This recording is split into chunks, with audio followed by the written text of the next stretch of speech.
College देखिए बेटा, voice आ रही है, आवाज आ रही है, डिस्टेंस में आवाज अच्छी बेटा, वॉइस आ रहा है।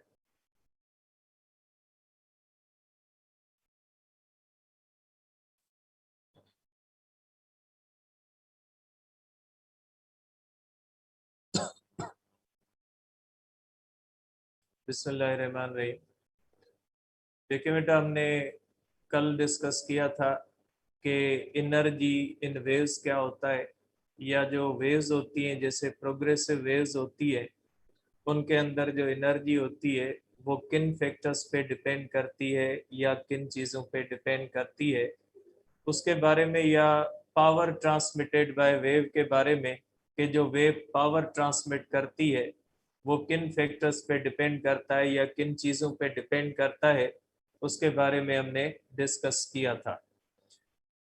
तो बेटा, इसके बाद जो हमारे पास दूसरी कैटेगरी है, उसके अंदर हम पढ़ेंगे स्टेशनरी वेव्स और स्टैंडिंग वेव्स। आपके पीएमसी के सिलेबस के अंदर दिया हुआ है कि स्टेशनरी वेव्स को किसको कहा जाता है, या जो स्ट्रेच्ड स्ट्रिंग होता है, जैसे सोनोमीटर होता है या एक रस्सी होती है, स्ट्रेच्ड स्ट्रिंग होता है, उसके अंदर जो स्टेशनरी वेव्स पैदा होती है वो किस तरह से होती है या कैसे होती है, उनके बारे में हमने डिस्कस करना है। तो बेटा, स्टेशनरी वेव्स को पढ़ने से पहले बहुत सारी चीज़ें पहले आपके माइंड में होनी चाहिए, उसके बाद ही आप स्टेशनरी और स्टैंडिंग वेव्स पढ़ सकते हो।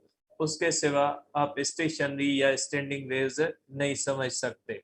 ठीक है बेटा। तो देखिए, पहले सबसे पहले जो बात हमने डिस्कस करनी है वो होने चाहिए, आपको पता होने चाहिए कि रिफ्लेक्शन के रूल्स आपको पता होने चाहिए।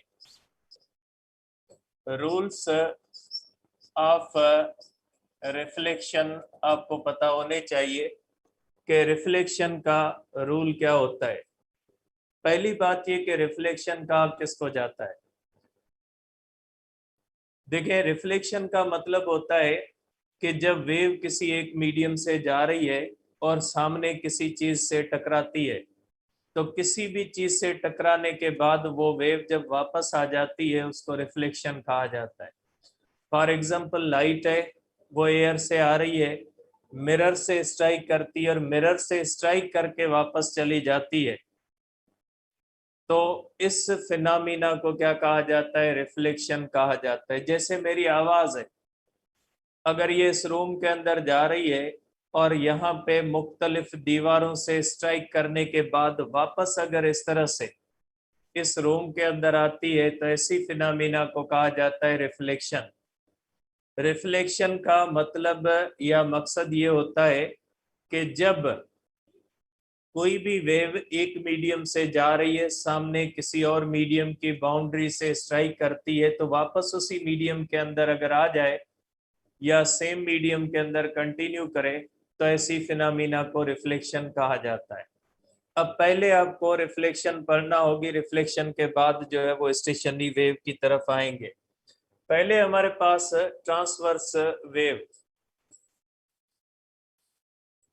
देखिए, ट्रांसवर्स वेव के लॉज ऑफ रिफ्लेक्शन कौन से होते हैं। ठीक है, इसके अंदर भी होते हैं रिफ्लेक्शन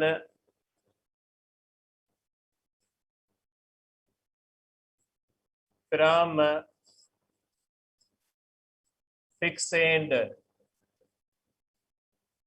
या इसको कहा जाता है कि रेयरर तो डेंसर मीडियम। बात एक ही है। ठीक है, अब इसका मतलब क्या है बेटा, इसका मतलब पहले समझे। देखिए, इसका मतलब ये होता है कि सपोज करें ये चीज जो मैं आपको बता रहा हूँ ये पीटीबी के अंदर भी दी गई है और एसटीबी के अंदर भी दी गई है स्टेशनरी वेव्स के लिए, इसलिए ये आपके सिलेबस के अंदर शामिल है, समझे। सपोज करें ये हमारे पास एक स्ट्रिंग है और इसको हमने यहाँ पे, ये समझे ये वाल है, इस दीवार के अंदर एक हुक लगा हुआ है, उस हुक के अंदर हमने इस स्ट्रिंग को बांधा हुआ है। अब अगर हम एक वेव यहां से एक पल्स भेजें, ये एक पल्स है, ट्रांसवर्स पल्स है, ये इस तरह से जा रहा है, हम एक क्रेस्ट भेज रहे हैं, पल्स किस सूरत में है, क्रेस्ट की सूरत में है। ये पल्स इस तरह से आएगा और ये पल्स आके इस दीवार से टकराएगा, मीन्स पल्स मूव कर रहा है, और ये दीवार के साथ जो इस स्ट्रिंग का एंड है ये फिक्स है, मीन्स ये एंड न ऊपर जा सकता है न नीचे, हुक के अंदर है, फिक्स है। तो इसका नतीजा क्या होगा, इसको कहा जाता है इंसिडेंट वेव, इसको हम कहेंगे इंसिडेंट वेव। ये हो जाएगी हमारे पास इंसिडेंट वेव जो इस तरह से जा रही है। अब ये क्रेस्ट है, क्रेस्ट इससे टकराने के बाद क्या करेगा, ट्रफ बन जाएगा इस तरह से, ठीक है। और ये जो क्रेस्ट होगा अब ये क्या बन के वापस आएगा, ट्रफ बन के वापस आएगा,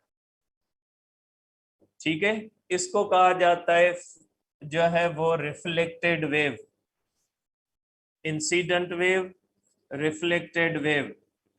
और इसके ऊपर असर क्या हुआ यहां पे, ठीक है, क्रेस्ट बिकम्स ट्रफ, अगर ट्रफ होता तो क्रेस्ट बन जाता, और ट्रफ बिकम्स, साउंड है मसेलो कौन भी होते होगा, बिकम्स क्रेस्ट, सही है। तो देखिए बेटा, क्रेस्ट जो होता है वो ट्रफ बन जाता है, या ट्रफ जो होता है वो क्या बन जाता है, क्रेस्ट बन जाता है। इसको कहा जाता है फेज रिवर्सल, इसको हम कहते हैं फेज रिवर्सल। फेज रिवर्सल होती है यहाँ पे, अगर क्रेस्ट होगा ट्रफ होगा, लेकिन शर्त ये है कि एंड कौन सा हो, फिक्स हो। अगर फिक्स एंड से कोई भी ट्रांसवर्स वेव इस तरह से रिफ्लेक्ट करेगी तो उसके अंदर क्या हो जाएगा, उसके अंदर जो होगी वो इस तरह से, क्रेस्ट अगर स्ट्राइक करेगा तो ट्रफ बन जाएगा, अगर ट्रफ होगा तो क्या बन जाएगा, क्रेस्ट बन जाएगा। मींस इसको कहा जाता है कि जब कोई भी वेव इस तरह से, कोई भी ट्रांसवर्स वेव जब रेयरर मीडियम से जा रही है और डेंसर मीडियम से टकराती है तो उसके अंदर क्या होता है, क्रेस्ट ट्रफ बन जाता है, ट्रफ क्रेस्ट। जैसे लाइट के बारे में आप देख ले, रोशनी, लाइट जो होती है वो जब आ रही होती है एयर से, तो लाइट जो होती है वो ट्रांसवर्स वेव की नेचर के अंदर आती है। ये अगर मिरर से टकराती है तो ये रेयरर मीडियम से आ रही है, मिरर जो होती है वो गिलास की होती है, मिरर की डेंसिटी ज्यादा होती है as compare to air, means ये लाइट आ रही है रेयरर मीडियम से और किससे टकराती है, डेंसर से। तो अगर लाइट का क्रेस्ट मिरर से टकराएगा तो ट्रफ बन के वापस जाएगा, अगर ट्रफ टकराएगा तो क्या बन के जाएगा, क्रेस्ट बन जाएगा, फेज रिवर्सल हो जाती है। ये आपने पढ़ा होगा इंटरफेरेंस इन थिन फिल्म के अंदर यही होता है। तो ये होता है फेज, इसका रिवर्स हो जाता है। इसकी एक और बहुत ही इंपॉर्टेंट पॉइंट होती है, यह वो लास्ट में बताता हूं। तो ये हो गया बेटा एक, कि अगर कोई भी ट्रांसवर्स वेव है इस तरह से रिफ्लेक्ट करेगी, और किस एंड से करेगी, अगर वो फिक्स एंड से करेगी तो उसका जो होगा वो क्रेस्ट क्या बन जाएगा, ट्रफ बन जाएगा। मैं आपको यहाँ पे दिखाता हूं इसको, एक चीज आप देखें कि आपको पता लगे कि ये होता कैसे है। कंप्यूटर खुले कंप्यूटर खुले, या लास्ट में दिखाता हूँ बेटा, आपको वीडियो है, कंप्यूटर ओपन करना पड़ेगा, लास्ट में दिखाता हूँ। तो क्या हो जाता है, फेज रिवर्सल हो जाती है, ठीक है। अब इसके बाद है रिफ्लेक्शन फ्रॉम फ्री एंड,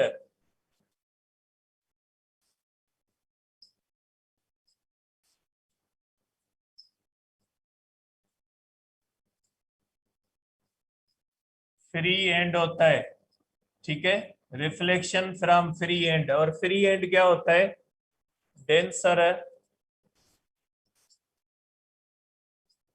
तो रेयरर मीडियम होता है, इसकी रिफ्लेक्शन इस तरह से होती है बेटा। अगर वेव आ रही है डेंसर से और स्ट्राइक करती है रेयरर मीडियम से, ठीक है। अब देखिए इसके अंदर जो होता है ये फिनोमिना होती है। आप सपोज करें बेटा कि इस तरह से एक हमारे पास पोल है। आप ये समझे कि ये हमारे पास एक पोल है और पोल के अंदर हमने रिंग डाली हुई है। आपको पता है कि जैसे समझे ये पोल है और इसके अंदर रिंग है। आपको पता है रिंग जो होगी वो पोल के अंदर अप भी जा सकती है और डाउन भी जा सकती है। तो ऐसे ही एंड को हम कहते हैं फ्री एंड।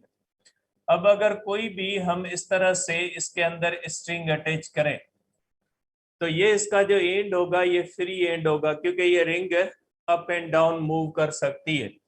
इसके अंदर क्या होगा, इसके अंदर जब इस तरह से इंसिडेंट वेव जाएगी इस तरह से, ये हमारे पास इंसिडेंट वेव जा रही है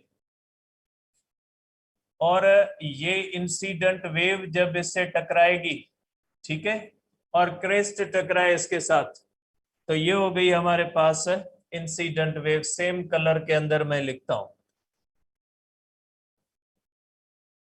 ये हमारे पास है इंसिडेंट वेव। इंसिडेंट वेव इस तरह से जा रही है, ठीक है। अब ये रिफ्लेक्ट करेगी। अब ये फ्री एंड है। जब ये क्रेस्ट आएगा तो क्रेस्ट ऊपर की तरफ होता है तो रिंग भी ऊपर हो जाएगी, क्योंकि ये फ्री एंड है, मूव कर सकता है। और इसका नतीजा क्या निकलेगा कि ये क्रेस्ट क्रेस्ट बन के वापस आएगा, ठीक है। इस तरह से क्रेस्ट क्रेस्ट बन के वापस आएगा।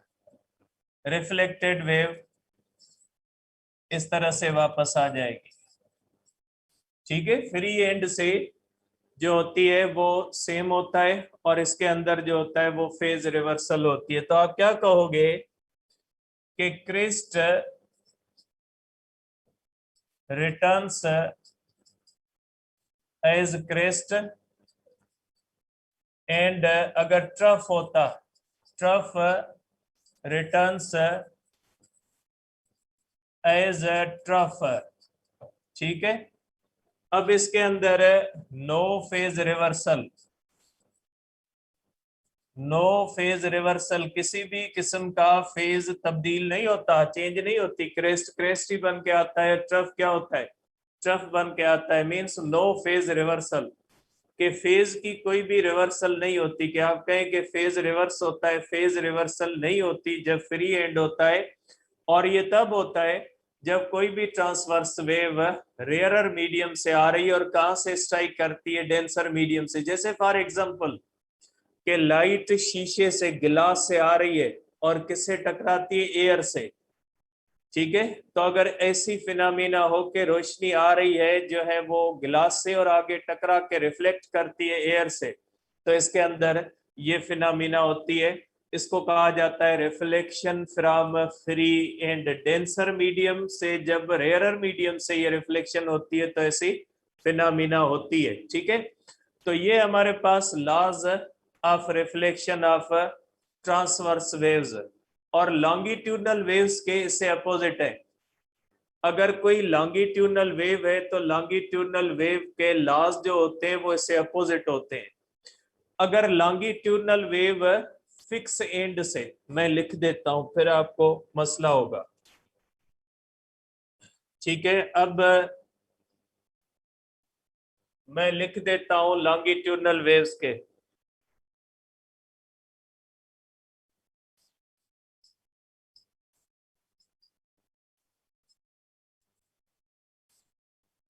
लॉन्गिट्यूडनल वेव्स के मैं लिख देता हूं।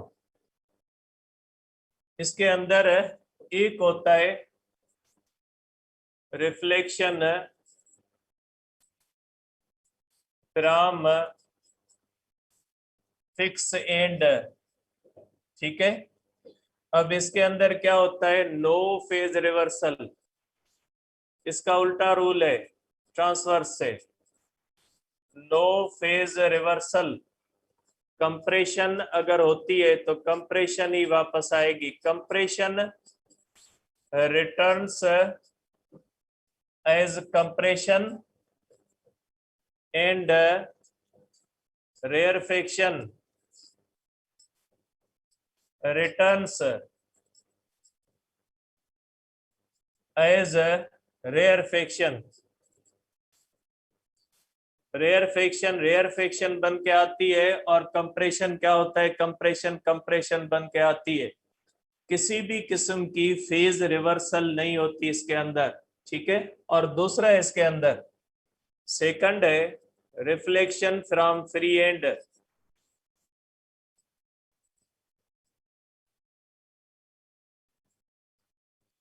Reflection from free end phase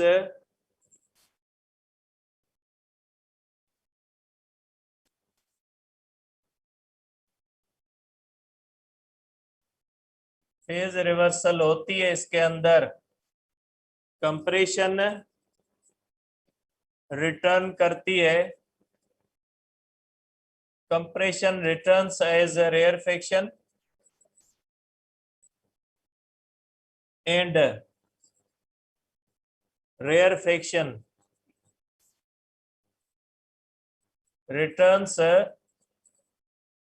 as compression। Compression rarefaction की सूरत में आती है, रेयरफेक्शन की सूरत में आती है, कंप्रेशन की सूरत में आती है, ठीक है।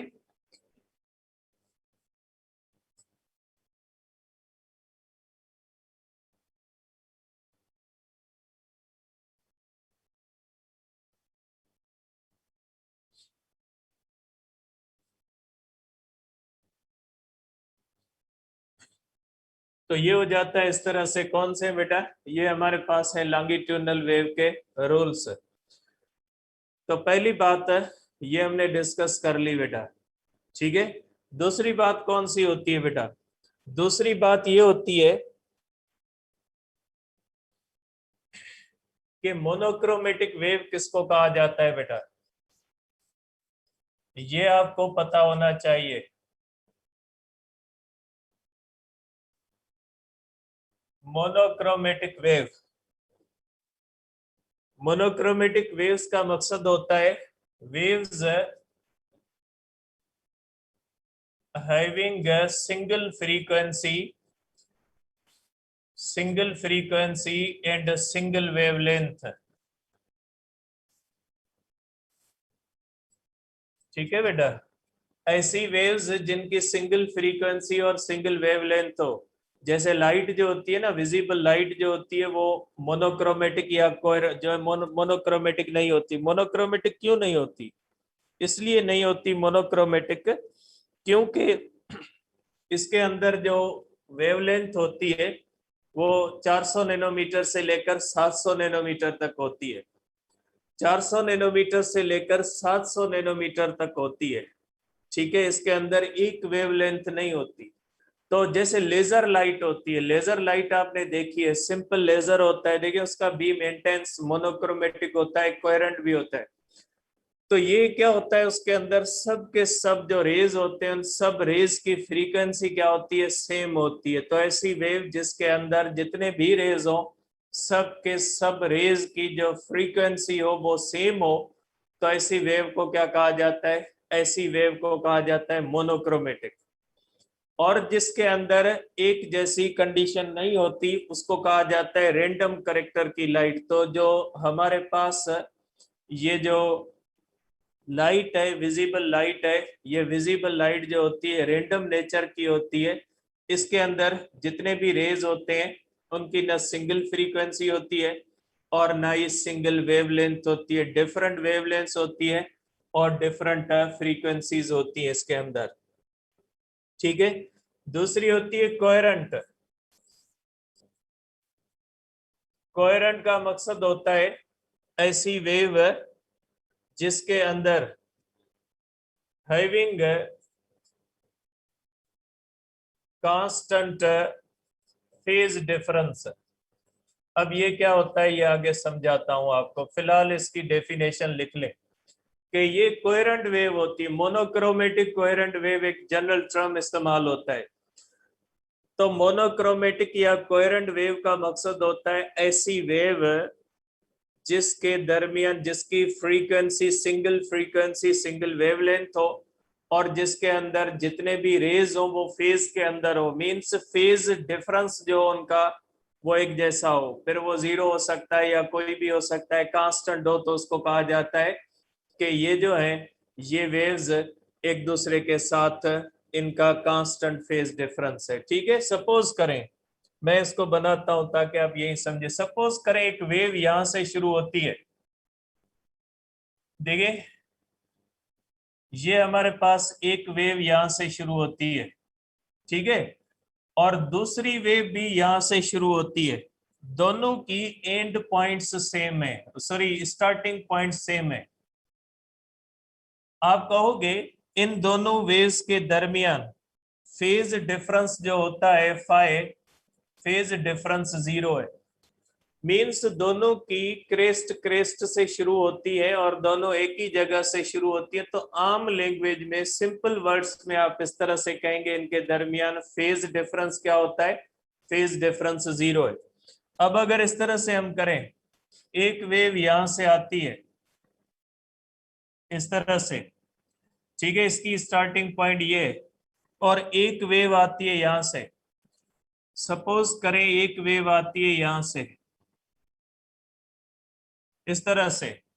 इन दोनों की स्टार्टिंग पॉइंट के दरमियान डिफरेंस कितना है, डिफरेंस है लेमडा अपॉन 2 का, ठीक है, और लेमडा अपॉन 2 कितने फेज के बराबर होता है, पाई के। आप कहोगे इसके दरमियान फेज डिफरेंस पाई है, ठीक है। अब अगर दो ऐसी वेव्स हैं जिनके दरमियान ये कांस्टेंट रहता है, मींस इंक्रीज डिक्रीज नहीं होता, अगर हाफ पाई है तो पाई रहे, अगर जीरो है तो जीरो रहे, एक जैसा रहे, न इंक्रीज हो न डिक्रीज हो, तो ऐसी जो है वो ऐसी जो वेव्स को कहा जाता है कोहेरेंट। ठीक है, ये कोहेरेंट का मकसद है जिनके दरमियान कांस्टेंट फेज डिफरेंस हो। फिर कोई भी हो सकता है, एक और कंडीशन में बना लेता हूं, जरूरी नहीं है कि जो है वो पाए हो और ये इस तरह से हो, ठीक है, ये इस तरह से है और ये अगर इस तरह से होता है कि ये वेव अगर इस तरह से स्टार्ट लेती है, दोनों की स्टार्टिंग पॉइंट के दरमियान डिफरेंस कितना है, लेमडा का, और लेमडा होता है 2 पाई के बराबर। फेज डिफरेंस कितना होता है, 2 पाई के बराबर होता है, ठीक है। ये लेमडा 2 पाई के बराबर कैसे होता है, ये आता है रिपल टैंक और यूसीएम के अंदर, वो आपके सिलेबस के अंदर नहीं, आप जस्ट चीजों को ध्यान में रखें। तो बेटा मोनोक्रोमेटिक और कोहेरेंट का मकसद क्या हुआ, मोनोक्रोमेटिक और कोहेरेंट का मकसद है ऐसी वेव्स, ठीक है, मोनोक्रोमेटिक और कोहेरेंट अगर जनरल टर्म साथ आ जाए, ठीक है, कि अगर मोनोक्रोमेटिक और कोहेरेंट दोनों आ जाए साथ में, कि मोनोक्रोमेटिक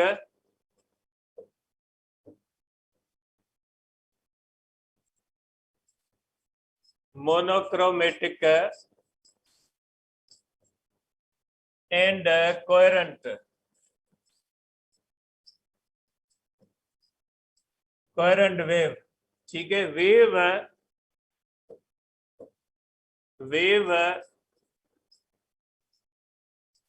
having single wavelength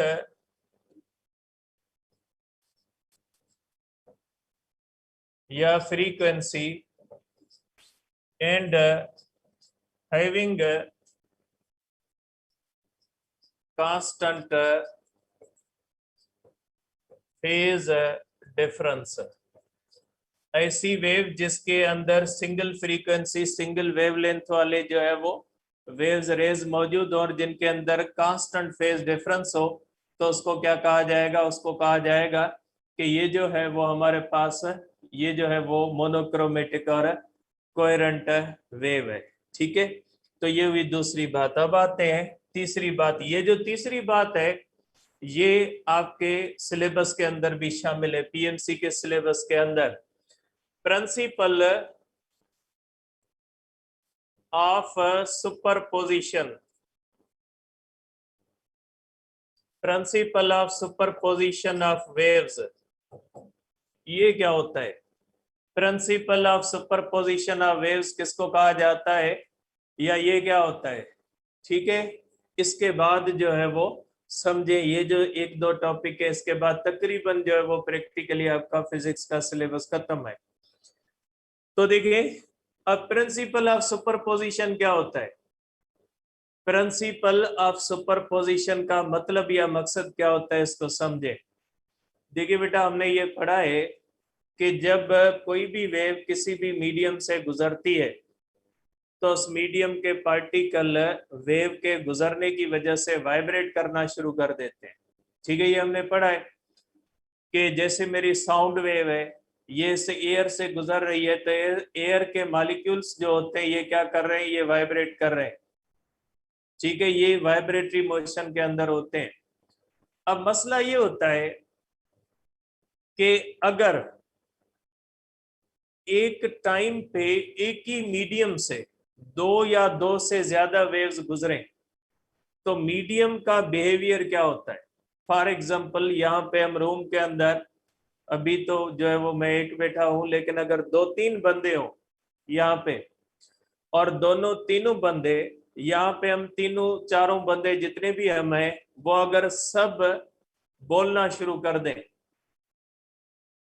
तो हम सब की आवाज इसी एयर से गुजरनी है, मेरी आवाज भी इसी एयर से गुजरनी है, और उन लोगों की भी इसी एयर से गुजरनी है। तो यहाँ पे एयर के लिए एक मसला होगा कि अब एयर किस वेव को पास करवाए।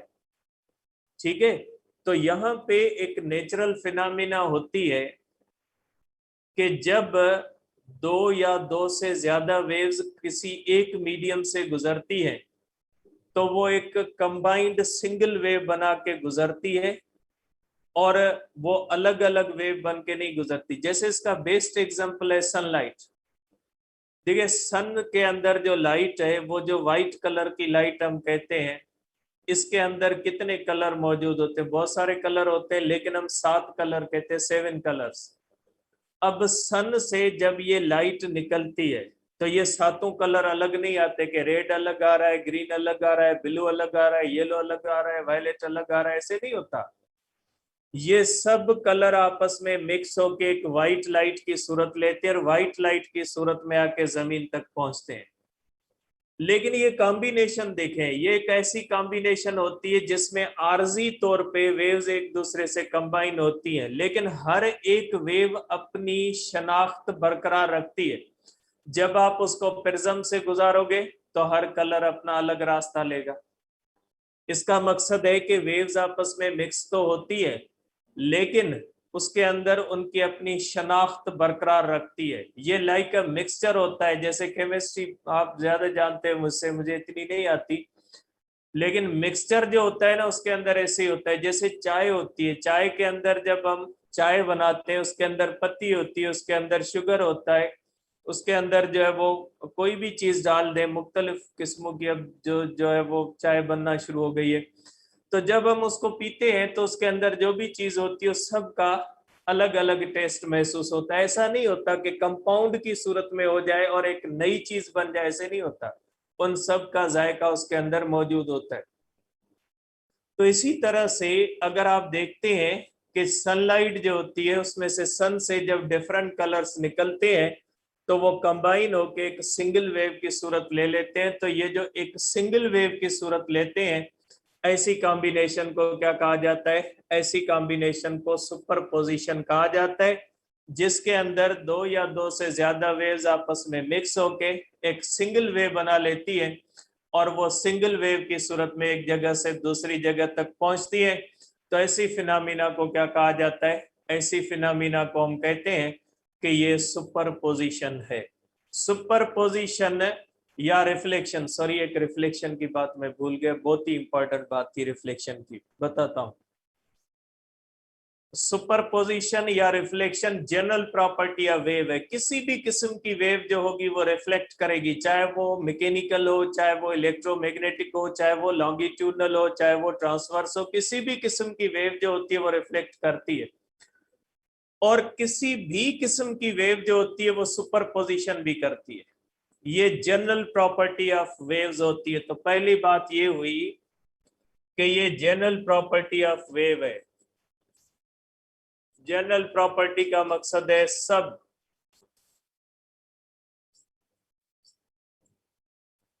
जनरल प्रॉपर्टी ऑफ वेव है। अब इसका मतलब क्या है? When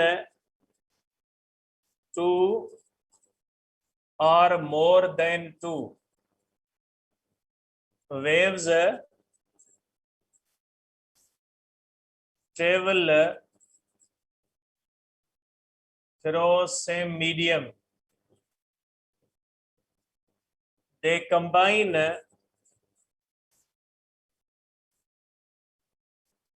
to form a single wave. Then this process या phenomena is called superposition of waves. इस फिनोमिना को कहा जाता है सुपरपोजिशन ऑफ वेव। रिफ्लेक्शन की एक बात भूल गया, मैं लिख लूं फिर भूल जाऊंगा मैं। देखिए, रिफ्लेक्शन की एक बात है,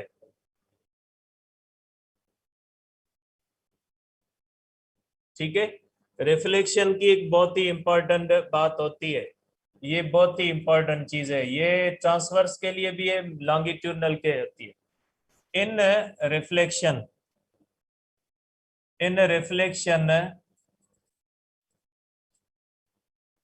no change in frequency, wavelength and velocity. जब कोई भी वेव रिफ्लेक्ट करती है, ना उसकी फ्रीक्वेंसी चेंज होती है, ना वेवलेंथ चेंज होती है, ना वेलोसिटी चेंज होती है, कोई चेंज नहीं होती। सिर्फ किसके अंदर चेंज होती है? Phase reversal. फेज में चेंज, में नॉट चेंज। जरूरी नहीं है चेंज हो, में नॉट चेंज भी हो सकता है। आपने अब देखा है कि फिक्स एंड से होता है और फ्री एंड से नहीं होता, हो भी सकता है नहीं भी हो सकता, वो कंडीशनल चीज है। फेज रिवर्सल कंडीशनल चीज है। लेकिन ये बहुत ही इंपॉर्टेंट बात है कि अगर कोई भी वेव हो, चाहे वो इलेक्ट्रोमैग्नेटिक हो, चाहे वो मैकेनिकल हो, चाहे वो लॉन्गिट्यूडनल हो, चाहे वो ट्रांसवर्स हो, जब वो किसी भी जगह से रिफ्लेक्ट करेगी तो रिफ्लेक्शन के अंदर न उसकी फ्रीक्वेंसी चेंज होगी, न वेवलेंथ चेंज होगी, न वेलोसिटी चेंज होगी। फेज उसका चेंज हो भी सकता है और नहीं भी हो सकता, ठीक है। तो आप इसको इस तरह से कह सकते हैं, ठीक है। अब आ जाए फिर वापस principle of superposition of waves पे, कि principle of superposition of waves एक जनरल प्रॉपर्टी ऑफ वेव है, ठीक है। और इसके मुताबिक जब दो या दो से ज्यादा वेव्स किसी भी एक मीडियम से गुजरेंगी तो वो कंबाइन होकर एक सिंगल वेव की सूरत ले लेंगी। तो ऐसी दो या दो से ज्यादा वेव्स की एक ही साथ एक मीडियम में से गुजरते वक्त सिंगल वेव बनाने की जो फिनोमिना होती है, ऐसी फिनोमिना को क्या कहा जाता है? ऐसी फिनोमिना को कहा जाता है कि ये सुपरपोजिशन ऑफ जो है वो principle of superposition of waves है। अब इसकी कंडीशंस होती है, नेसेसरी कंडीशंस या नेसेसरी कंडीशन से आप कंडीशन लिख लें, दोनों किस्मों की आएंगी। कंडीशंस होती है कि कौन सी कंडीशंस होंगी तो सुपरपोजिशन होगी और कौन सी कंडीशन नहीं होंगी तो सुपरपोजिशन नहीं होगी। अब इसके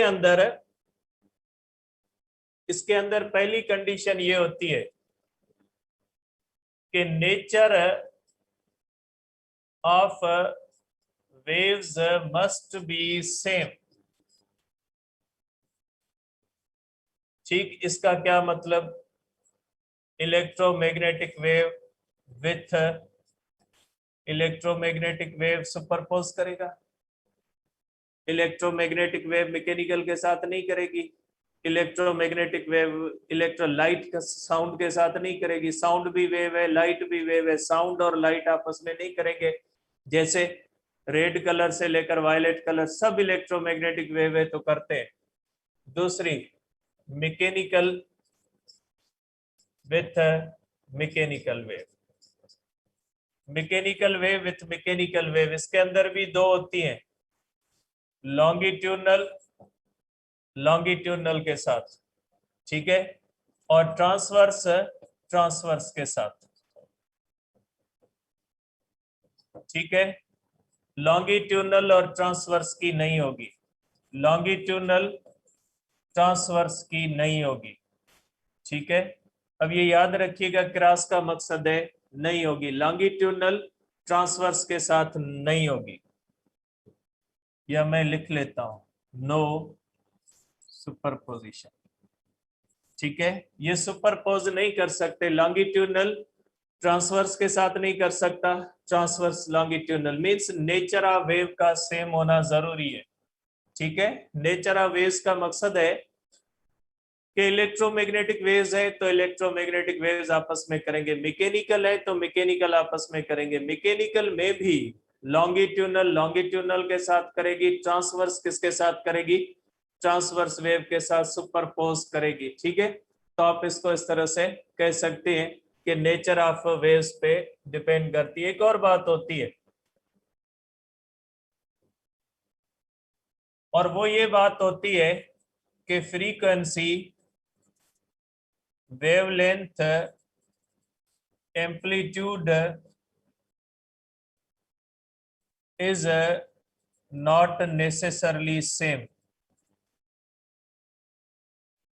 ठीक है, जरूरी नहीं है कि फ्रीक्वेंसी, वेवलेंथ, एम्पलीट्यूड सेम हो तो ही सुपरपोजिशन हो, डिफरेंट वाली कर सकती है, red colour, green colour, yellow colour, blue colour सब आपस में करते हैं ना, सबकी ना फ्रीक्वेंसी सेम है ना वेलोसिटी सेम होगी, क्योंकि वेव्स एक जैसी है, वो एक ही मीडियम से गुजरेंगी तो वेलोसिटी सबकी सेम, कि velocity is not property of frequency और wavelength, velocity is property of medium.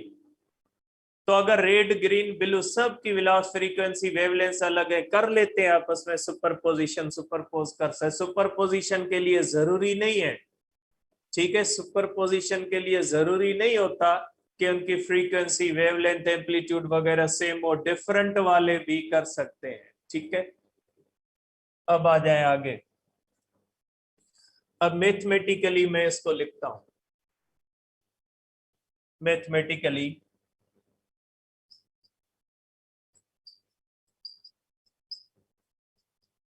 अब मैथमेटिकली प्रिंसिपल ऑफ सुपरपोजिशन को कैसे लिखोगे? मैथमेटिकली आप इसको इस तरह से लिखोगे, सपोज करें ये हमारे पास एक मीडियम है, ठीक है, और इस मीडियम के अंदर दो वेव्स जा रही है, एक वेव ये जा रही है, ठीक है, ये एक वेव जा रही है,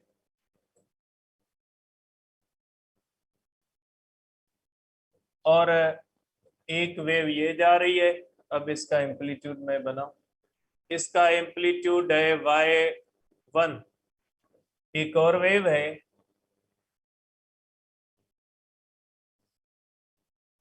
ठीक है, ये एक और वेव जा रही है सेम मीडियम में, और इसका एम्पलीट्यूड है y2। ठीक है, तीसरी वेव भी एक मैं बनाता हूं, कि तीसरी वेव भी एक बनाते हैं, ठीक है, और इसका एम्पलीट्यूड आप कर लें y3। तीन वेव्स जा रही है, ठीक है।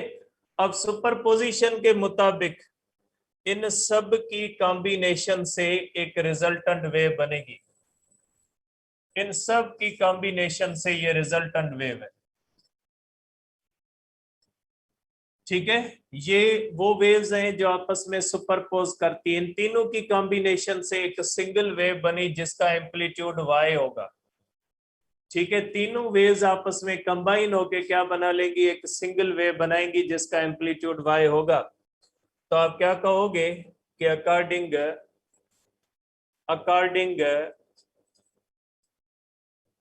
तो रूल ऑफ सुपरपोजिशन, बेटा ये आपके पीएनसी के सिलेबस के अंदर सुपरपोजिशन टॉपिक मौजूद है। Superposition, according to the rule of superposition, resultant amplitude is algebraic sum, बहुत ही इंपॉर्टेंट टर्म है, अलजेब्रिक सम ऑफ individual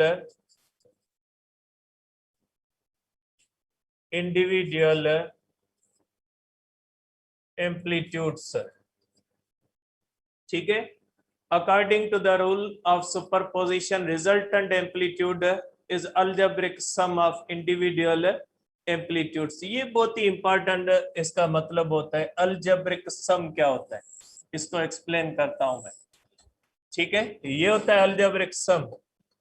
अब इसके मुताबिक ये जो y होगा रिजल्टेंट एम्पलीट्यूड होगा y1 plus y2 plus y3, अगर n वेव्स हैं प्लस yn, सबका एम्पलीट्यूड आपस में क्या करेंगे, सबका एम्पलीट्यूड एक दूसरे के साथ करेंगे सम।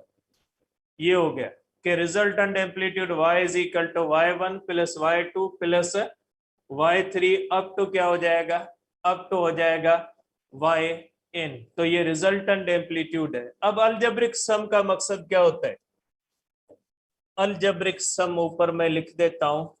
अलजेब्रिक सम, अलजेब्रिक सम का मतलब क्या, अलजेब्रिक सम का मतलब ये कि अगर एक वेव इस तरह से है, इसका एम्पलीट्यूड y1 है, सॉरी, और एक वेव इस तरह से, दोनों ऊपर की तरफ है, ठीक है, क्रेस्ट की तरफ है, ट्रफ की तरफ है, y2 है, तो अलजेब्रिक सम का रूल कहता है कि रिजल्टेंट एम्पलीट्यूड होगा y1 प्लस y2। और अलजेब्रिक सम का रूल जो है वो कहता है इसके बारे में कि अगर एक वेव इस तरह से y1 है और दूसरी वेव इस तरह से क्रेस्ट और ट्रफ है इस तरह से y2, तो रिजल्टेंट जो एम्पलीट्यूड होगा is equal to y1 minus y2। ऊपर की तरफ एम्पलीट्यूड पॉजिटिव होगा और नीचे की तरफ निगेटिव होगा, y1 माइनस। इसका मकसद है अलजेब्रिक सम कि अगर एक जैसे क्रेस्ट की तरफ होगा, ट्रफ की तरफ होगा, तो सम देंगे एम्पलीट्यूड्स को, और अगर इस तरह से होगा तो दोनों को क्या देंगे, माइनस करेंगे। ठीक है, तो ये हुआ हमारे पास प्रिंसिपल ऑफ सुपरपोजिशन, और इसकी ये जो है वो बहुत ही इंपॉर्टेंट जो है वो एक रूल होता है कि जब दो या दो से ज्यादा वेव्स होती हैं, जब एक ही मीडियम से गुजरती है, तो वो एक कंबाइन होके एक सिंगल वेव की सूरत ले लेती है। तो वेव्स की ऐसी कॉम्बिनेशन को क्या कहा जाता है, वेव्स की ऐसी कॉम्बिनेशन को कहा जाता है सुपरपोजिशन। ठीक है, सुपरपोजिशन के लिए जो जरूरी चीज है वो ये होती है कि वेव्स का एक जैसा होना जरूरी होता है। अगर डिफरेंट वेव्स होंगी तो उनके अंदर सुपरपोजिशन नहीं हो सकती। ठीक है, लेकिन उनके लिए जरूरी नहीं है कि फ्रीक्वेंसी, वेवलेंथ, एम्पलीट्यूड वगैरह सेम हो। Different frequency, different wavelength, different amplitudes वाली वेव्स एक दूसरे के साथ सुपरपोजिशन कर सकती है, डिफरेंट वाली नहीं कर सकती। एक जैसी वेव्स जो है वो सुपरपोजिशन कर सकते हैं। रूल क्या होता है, मैथमेटिकली जब वो आपस में कंबाइन होती है तो उनका जो एम्पलीट्यूड होता है उसको हम देते हैं अलजेब्रिक सम। अलजेब्रिक सम का मकसद है जब एक तरह का पैटर्न होगा तो सब जो है वो एम्पलीट्यूड्स को सम देंगे, जब अपोजिट होगा तो एक दूसरे को माइनस देंगे बेटा। ठीक है, अभी एक रूल और करना है बेटा, थोड़ा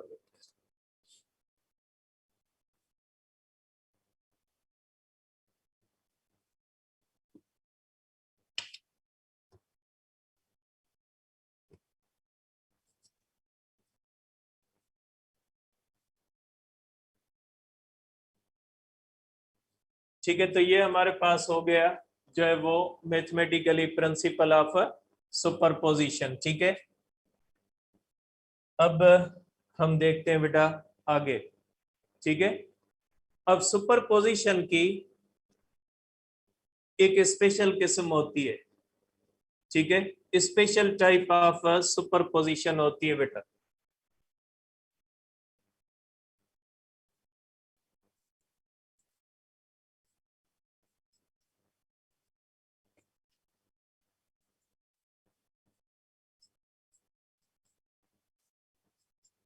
देखिए बेटा, स्पेशल टाइप ऑफ सुपरपोजिशन होता है। स्पेशल टाइप ऑफ सुपरपोजिशन के अंदर क्या होता है कि दो वेव्स हो,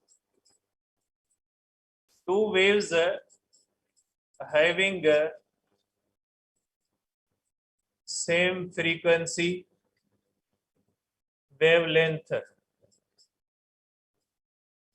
same frequency wavelength means monochromatic.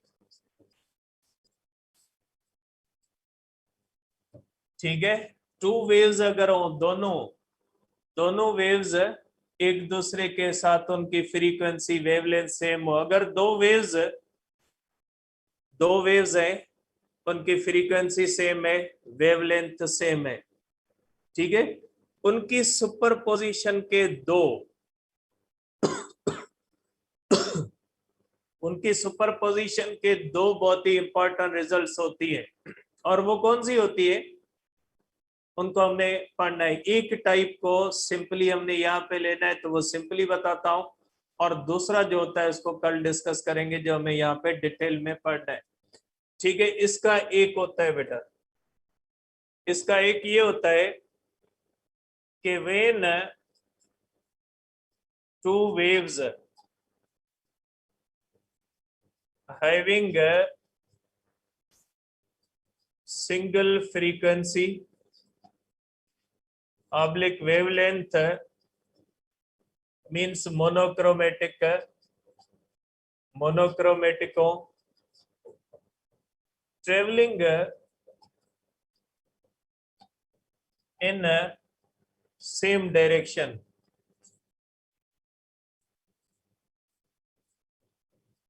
with a constant phase difference।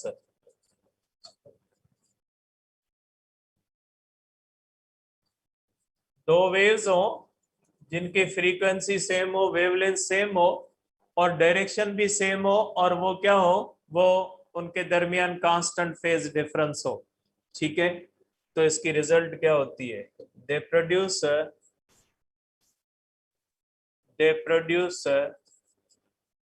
Stable interference. इसको स्टेबल इंटरफेरेंस कहा जाता है। स्टेबल इंटरफेरेंस, पहले मैं पॉइंट्स लिख लूं। Stable interference is a result of two monochromatic and coherent waves traveling in same direction। Stable interference इसकी result होता है। ठीक है, कल डिस्कस करेंगे आगे इसको डिटेल में। ठीक है, कल डिस्कस करते हैं बेटा डिटेल में इंशाल्लाह। कल आपका अच्छा खासा फिजिक्स का जो पोर्शन है वो खत्म हो जाएगा, बाकी साउंड वेव्स रहेंगे। ट्रांसफर्स इंशाल्लाह कल खत्म कर देंगे।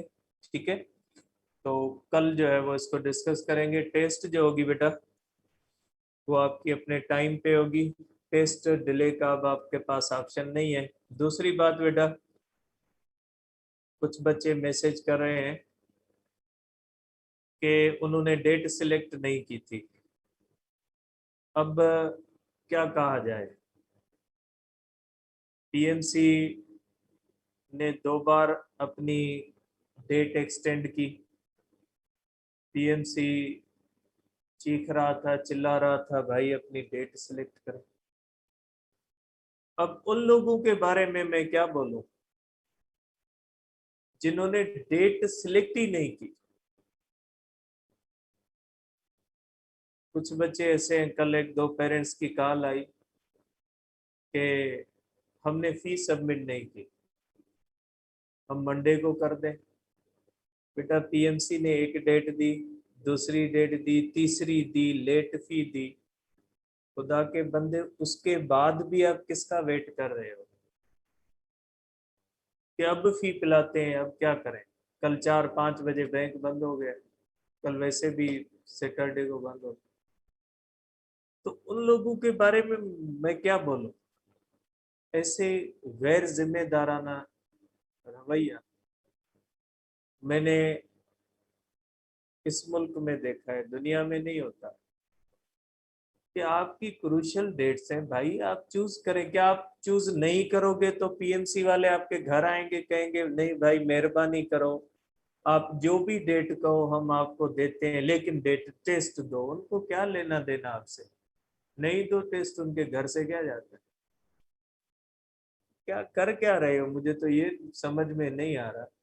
तो बेटा इस तरह, अब मैं अब आपको क्या सोल्यूशन दूं? मैसेजेस के ऊपर मैसेजेस आ रहे हैं, मैं क्या सोल्यूशन दे सकता हूँ उसका? भाई खुदा के बंदे, आप अपने लिए गड़ा खोद के बैठे हो, आप मुझे कहते हो कि सर हम क्या करें, सजेस्ट करें? मैं क्या सजेस्ट करूंगा? पीएमसी सजेस्ट करेगा। ठीक है, टेस्ट जो होगी बेटा डिले नहीं होगी। और दूसरी बात बेटा, कि जो मैंने पहले भी कहा था, अपडेट नहीं करना डेट को। अपडेट का चांस रखें, क्योंकि कोविड का मसला है, हो सकता है कि एग्जाम फर्स्ट ईयर का बहुत लेट हो जाए, और ऐसा ना हो कि फर्स्ट ईयर के जो इम्प्रूवर हैं, जिन्होंने इम्प्रूवर किया हुआ है, उनकी डेट्स भी वही हो और बोर्ड के एग्जाम की डेट्स भी वही हो।